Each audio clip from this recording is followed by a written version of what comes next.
Mga kababayan, kamusta po? Si Kamanong po, nagbabalik na naman po muli para po magkomento po sa inyo dito po sa Tambayan Makabayan.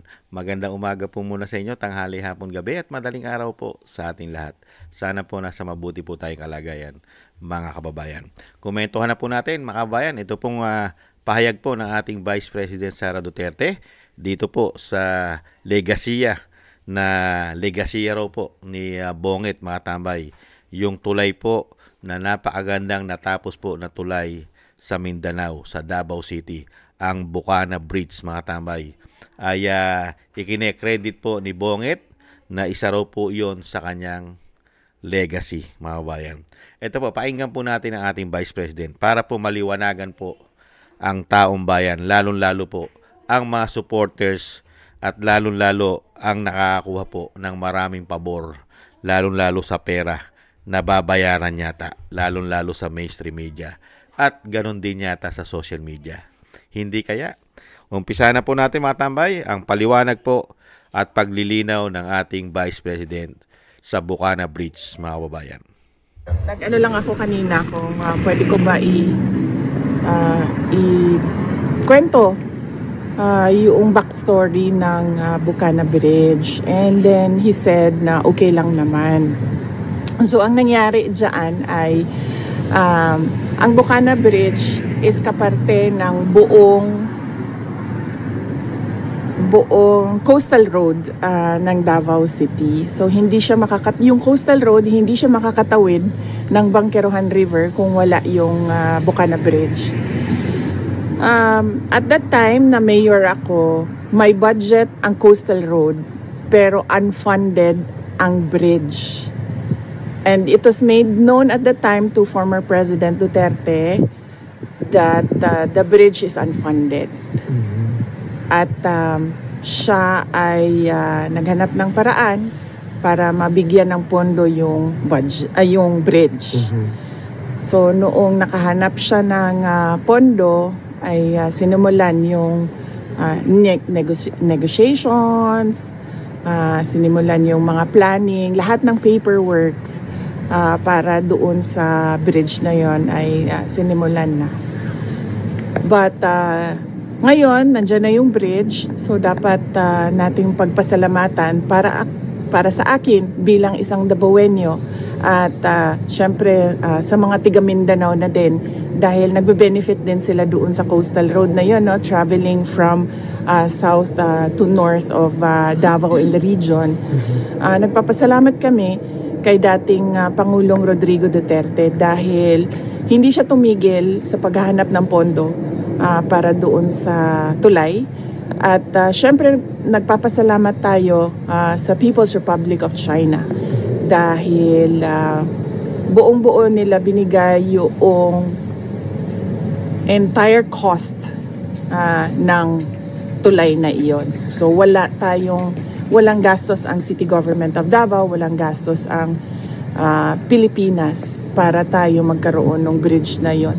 At napakahalaga ng bridge na yon dahil hindi mag-connect ang south to north kung wala yung bridge. What is your reaction, VP, with the statement of President Bongbong Marcos saying that this is one of the 4 legacy projects under his administration so far? Basta sa akin yun na lang. Bilang Davaoenyo at bilang Mindanaon, nagpapasalamat ako kay dating Pangulong Rodrigo Duterte dahil ang totoo talaga niyan, alam niya at the time yung problema ko bilang mayor. Now, may coastal road, may budget ang coastal road, pero wala kaming budget para sa tulay. At and yes, as I said, yung source of fund ang People's Republic of China. Sila yung pinagpapasalamatan ko. When you pay with bills, Maraming salamat po, Vice President, at malinaw na po yon sa mga kritiko, mga kabayan.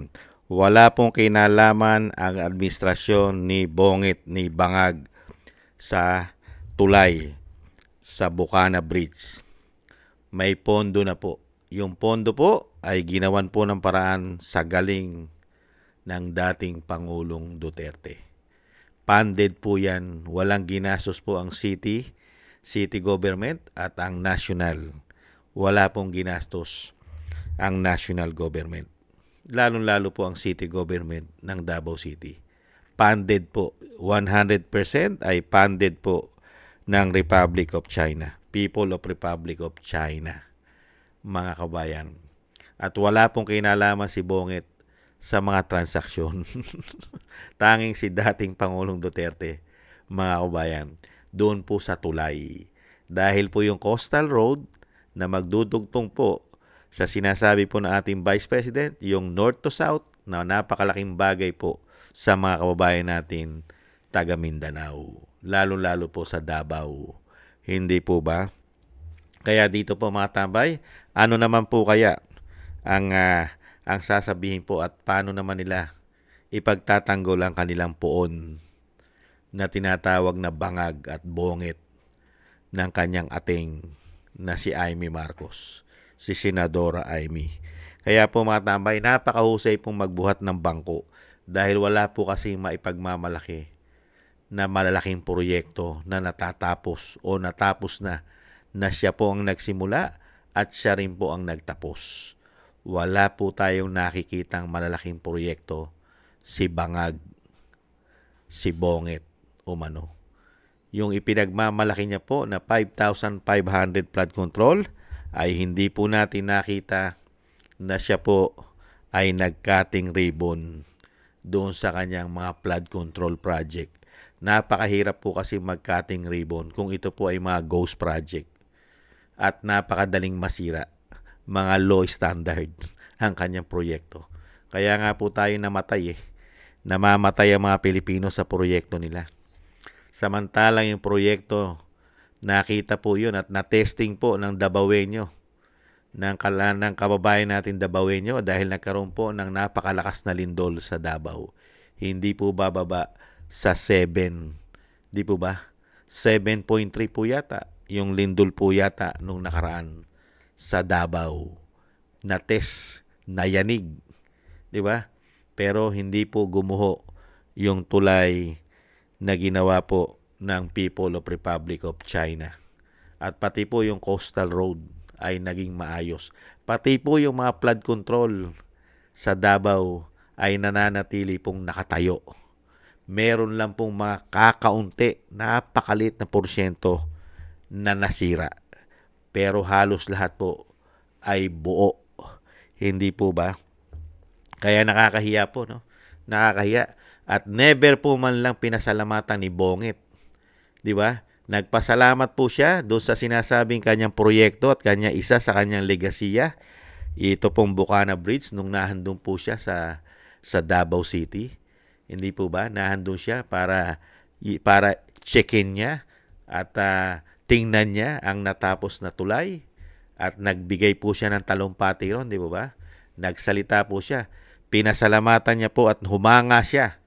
Humanga po siya sa People of Republic of China, sa China. Dahil napakabilis daw po at napakaganda at matibay daw po ang pagkakagawa ng Bukana Bridge. Pinasalamatan niya po. Pero galit na galit po siya sa China.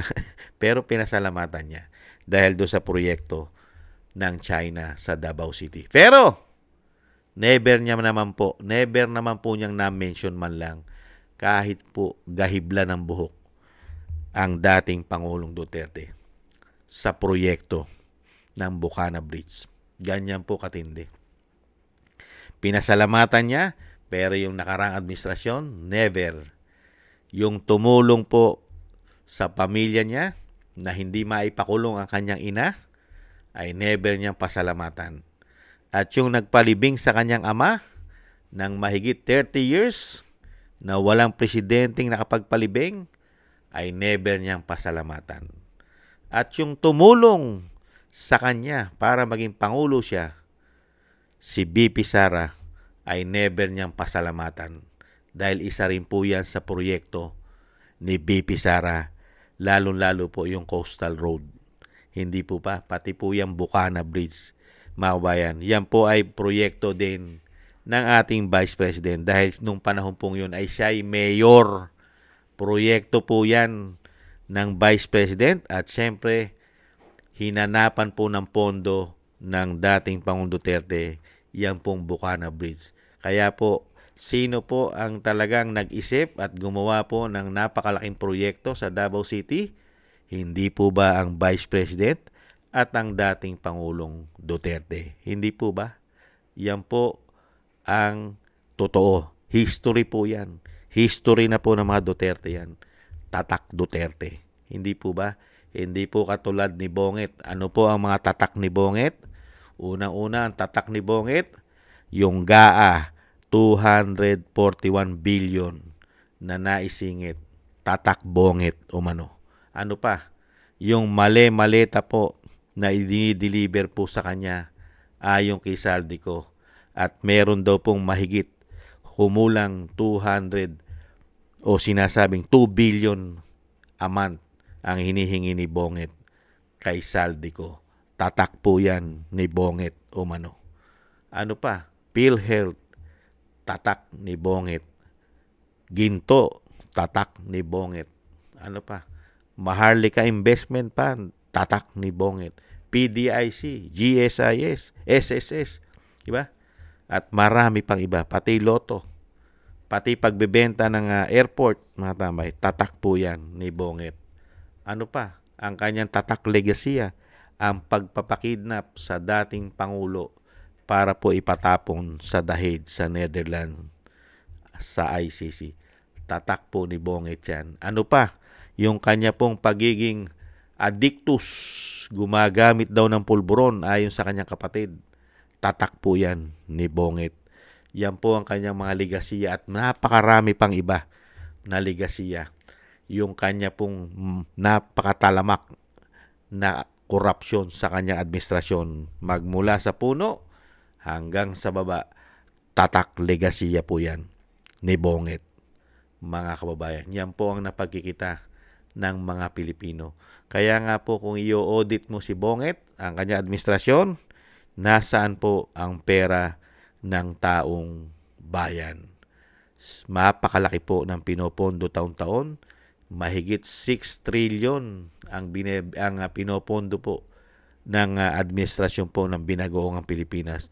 Ano po ang nakikita nating malalaking proyekto na ipagmamalaki po ng administrasyon po ni Bonget na tinatawag ng kanyang kapatid na bangag? Meron na po ba? Meron na po bang malaki na proyekto na talagang kahahanga tayo? Kasi 3 taon na mahigit Mag-4 na taon na siya. Nasaan? Hindi katulad ni dating Pangulong Duterte, may pandemya pa. Pero nakikita ng taong bayan yung kanyang mga proyekto. Buong Pilipinas may proyekto. Ngayon, ang proyekto po ni Bonget, puro pagnanakaw. Araw-araw po ginawa ng Panginoon. Ang issue po ay puro pagnanakaw. Puro po pagnanakaw nila ng mga politiko, mga lingkod bayan, umano. Puro pagnanakaw. Kaya nakakahiya po mga kabayan. Yung legasiya, palibasa, wala po siyang maipagmalaki na kasing ganda ng tulay dyan sa Mindanao. Yung bridge, di ba katulad po ng Bukana Bridge, wala po siyang ganyang kaganda. Di po ba? At yung mga kinakating ribbon niya, di ba katulad po nung sa Bicol, di ba? Isa rin po yun sa build, yung malaking stadium, di ba, na natapos sa Bicol. At yung natapos po rin na tulay, di ba, ospital, di ba, parte po yun ng build. Hindi po ba? Yung mga proyekto nga, hindi niya nilalagyan ng fund, walang funded. Di ba? Katulad po ng subway. Hindi po nila nilagyan ng dire-diretsong pondo, kaya na-delayed ang tapos ng subway dahil kailangan pong bayaran ang mga right of way nito. At napakarami pa pong proyekto na hindi po nila tinututukan para matapos. Hindi po ba?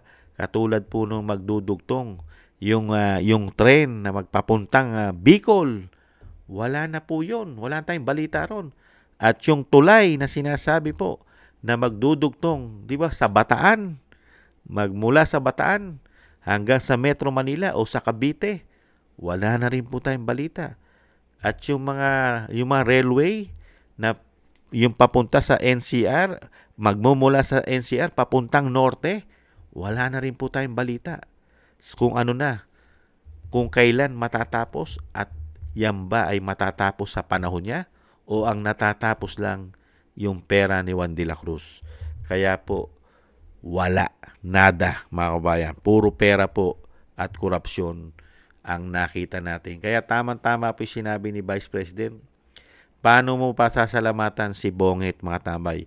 Wala po siyang ambag, wala siyang contribute dito sa proyektong ito. Pero credit grabber, di ba? Kine-credit niya para po masabi lang na meron siyang nagawa at legasiya sa Davao. Kung yung totoo, wala po siyang nagawa sa Davao City. Hindi po ba, mga kabayan? Zero, mga kabayan. Zero funded nga Hindi po ba?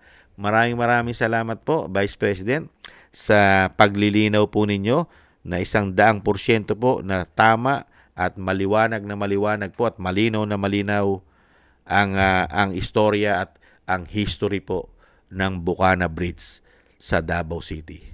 Talaga pong nagpapasalamat po kami sa inyo at siyempre po kay dating Pangulong Duterte sa husay at galing niya, lalong-lalo po sa pagiging presidente, lingkod bayan. Napakahusay po mga bayan. Hindi mo matatawaran ang galing. Kung sino pa yung mahusay, siya pa pong kinidnap at pinatapon. Yung credit grabber at puro pagnanakaw ang issue ay nananatili po sa Pilipinas. Napakamalas po ng ating bansa. Kung sino pa yung magaling ay siya pong pinatapon. Yung nagbibigay po ng problema at pagnanakaw sa ating bansa ay nagahari pa ngayon sa ating bansa. Nakakalungkot. Thank you po mga kabayan sa nagusto po ng ating Tambayang Makabayan sa YouTube at TikTok. At ganoon din po sa mga nagko-comment, like, share, and subscribe. Sa mga subscribers po natin, sa mga nagbibigay po ng tulong at biyaya. Thank you po sa inyo. Ingat po kayo mga kabayan, lalo po sa inyo pong paggawa. Shoutout po sa inyong lahat. At syempre po yung dasal at panalangin po natin na tayo pong lahat ay maingatan at ang pamilya Duterte maingatan din po sa kapahamakan, kapahamakan po tayo maingatan lahat. At madugtungan pa po ang buhay at kalakasan ng dating Pangulo at makalabas na po siya sa lalong mabilis mga kababayan. Thank you po mga kababayan sa mga dasal po natin at sa mga dasal po ninyo. Ingat po tayo. Maraming salamat po. Bye-bye.